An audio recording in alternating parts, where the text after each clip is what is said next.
Welcome to Wayward Movie Recaps. A state-of-the-art passenger aircraft, the T-800, en route from Dubai to Paris, mysteriously crashed in the Alps. All 300 passengers and 16 crew members tragically lost their lives. Initial findings from the black box led crash investigators to conclude that terrorism was the cause behind the devastating accident. However, as the investigation deepened, the investigators discovered that behind the crash, even more shocking secrets were hidden. The story's protagonist, Mathieu, is an engineer investigator at the French Bureau of Air Crash Investigation. Mathieu is meticulous, rigorous, and has an extraordinary sense of hearing. He can always pick out subtle clues from noisy sounds, making him an outstanding performer in his work. After the crash occurred, Mathieu, as a key member of the investigation team, should have been involved in the investigation. However, the team leader, Victor, did not let him participate. Instead, he took other colleagues to the crash site to search for the plane's black box. Mathieu felt that the team leader was deliberately sidelining him, and thus, he was very upset. That day, he left work early and went to a cocktail party hosted by his girlfriend's company, trying to use the occasion to relieve his frustration. Mathieu's girlfriend, Noémie, is the marketing director for a major airline company, the very company that manufactured the crashed aircraft. Today was the company's global promotional event for the new T-800 passenger plane. The attendees of the cocktail party were all high-ranking figures from the aviation industry.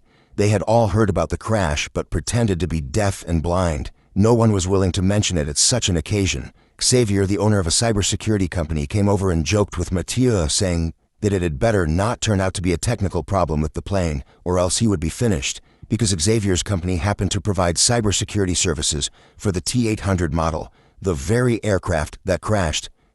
On the drive home after the party, Mathieu asked his girlfriend whether the T-800 model had any technical flaws. His girlfriend immediately replied that the model had no problems whatsoever. Just then, the car radio broadcast breaking news: the black box of the crashed plane had been found. The next morning, as soon as Mathieu arrived at work, he was called into the office by the department head. It turned out that the team leader, Victor, had mysteriously disappeared. The supervisor had no choice but to assign the task of decoding the black box to Mathieu. Mathieu quickly discovered that much of the black box data was already damaged, with only the cockpit voice recording preserved intact. From the recording, Mathieu heard that before the accident, the captain had switched the aircraft to autopilot mode, and then allowed a flight attendant to enter the cockpit to deliver a meal. After the flight attendant entered, the captain, disturbed by a piercing electrical noise, removed his headset. Immediately afterward, the recording became chaotic and unclear. Before long, the sound cut off abruptly. According to the recording, the crash time was confirmed to be 7:53 a.m. The cause of the accident should be hidden within that chaotic and unclear audio. Mathieu listened to the recording over and over again, and finally, with his keen hearing, he was able to identify the sound of a lavatory door opening, hurried footsteps, and a man's voice shouting, "Allahu Akbar." Based on these sounds, Mathieu initially inferred that the crash might have been a terrorist attack. He surmised that a terrorist had hidden in the lavatory nearest to the cockpit beforehand, and then, taking advantage of the flight attendant delivering meals, forced his way into the cockpit.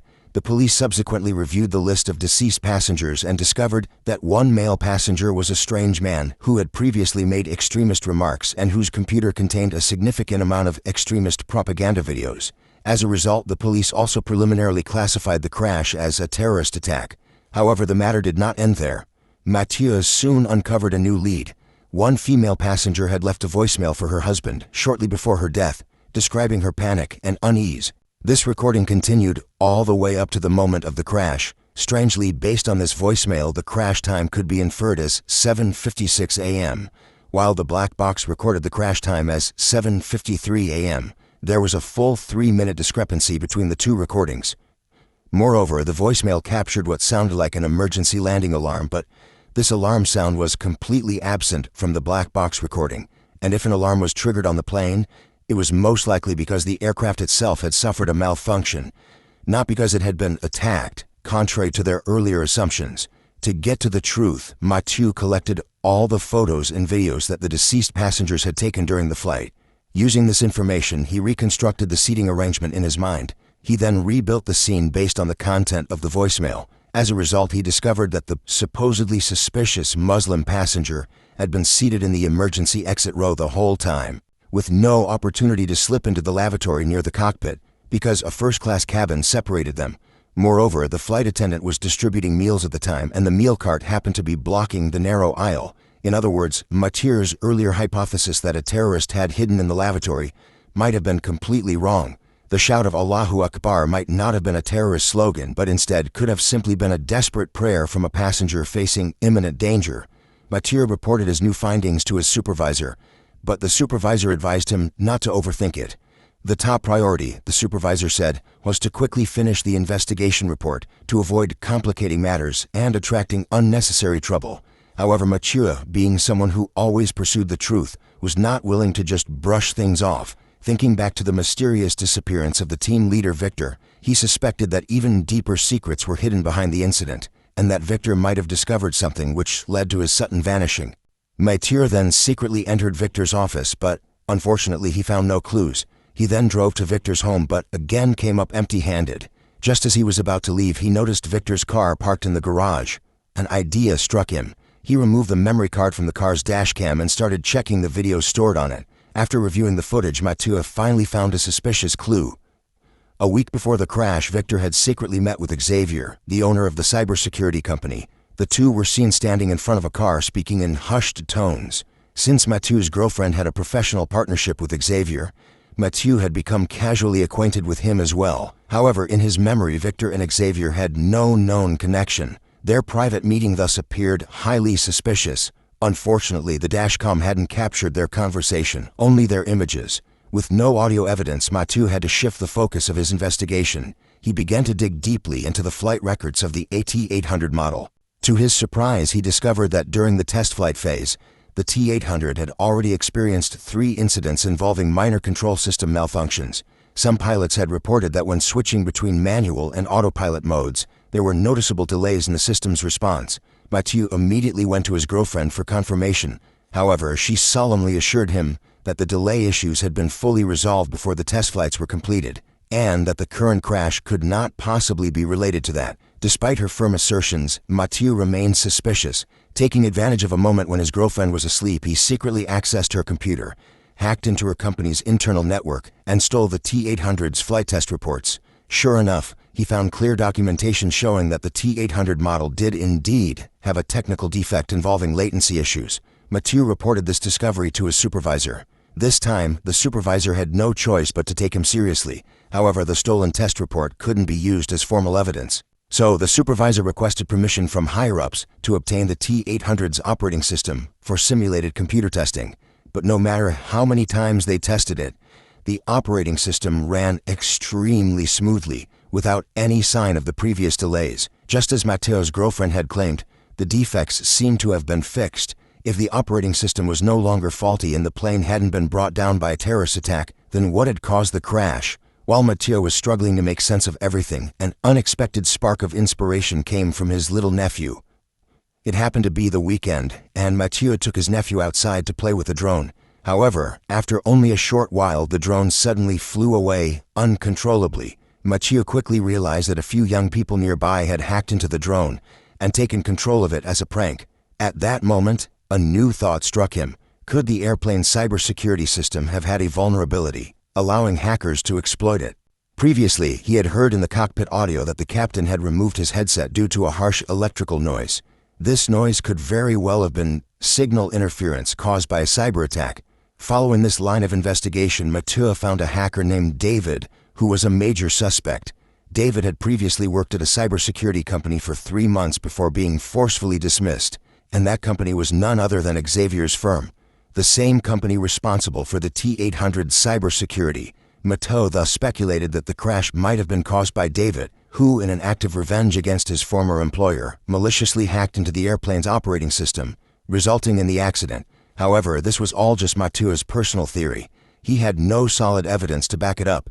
David's name didn't appear on the passenger list of the victims, and all they had was a blurry side profile photo taken by another passenger, which vaguely resembled David, but there was no way to definitively confirm it was him. Mathieu wanted to continue investigating, but the higher-ups were putting constant pressure on the investigation department, demanding that they quickly produce a clear and conclusive final report. His supervisor, eager to wrap things up and report to the leadership, grew increasingly frustrated with Mathieu's insistence on digging deeper. He angrily accused Mathieu of being too obsessive, complicating a matter that could have been resolved easily. The supervisor grew more and more furious and finally, in a fit of rage, reassigned Mathieu to a different position, removing him from the crash investigation altogether. The follow-up work was handed over to someone else. While Mathieu was in the middle of handing over his work, he suddenly discovered that the cockpit voice recorder audio file showed signs of having been tampered with. The modification date was at 5 a.m. on the same day that Victor disappeared, but Mathieu clearly remembered that Victor's dashcam footage showed he had already left work at 3 a.m. that day. This meant that after clocking out, Victor had secretly returned to the company to tamper with the BlackBox audio files. Mathieu quickly re-listened to the recording carefully, and sure enough, he found something odd in the final segment, a strange burst of static noise.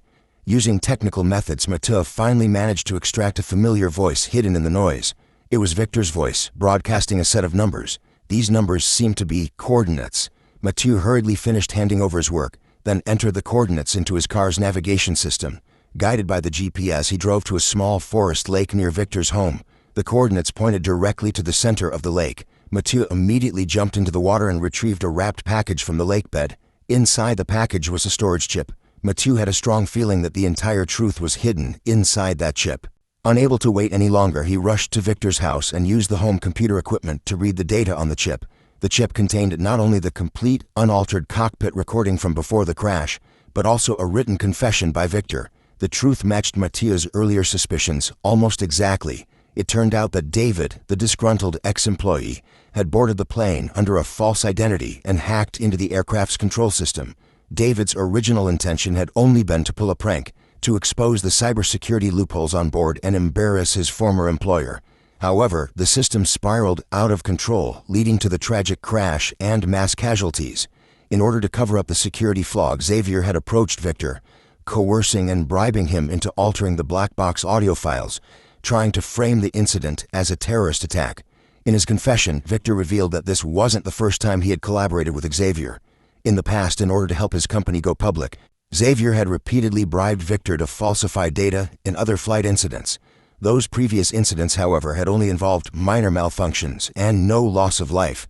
This time, with over 300 lives lost, Victor grew deeply worried for his own safety, which was why he secretly left clues for Mathieu. Victor further adds that if he were to suddenly disappear, it was likely because something had happened to him, and he urged Mathieu to expose the truth at all costs. Having finally pieced everything together, Mathieu quickly packaged all the evidence and prepared to send it to his girlfriend. However, before the transmission could be completed, killers hired by Xavier tracked him down.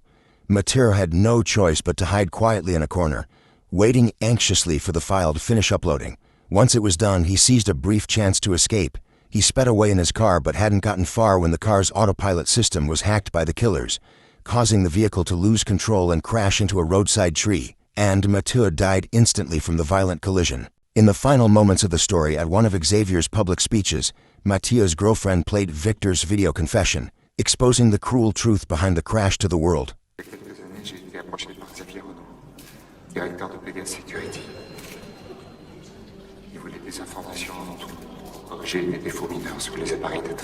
BlackBox delivers a gripping, socially aware thriller told through a precise and polished narrative lens.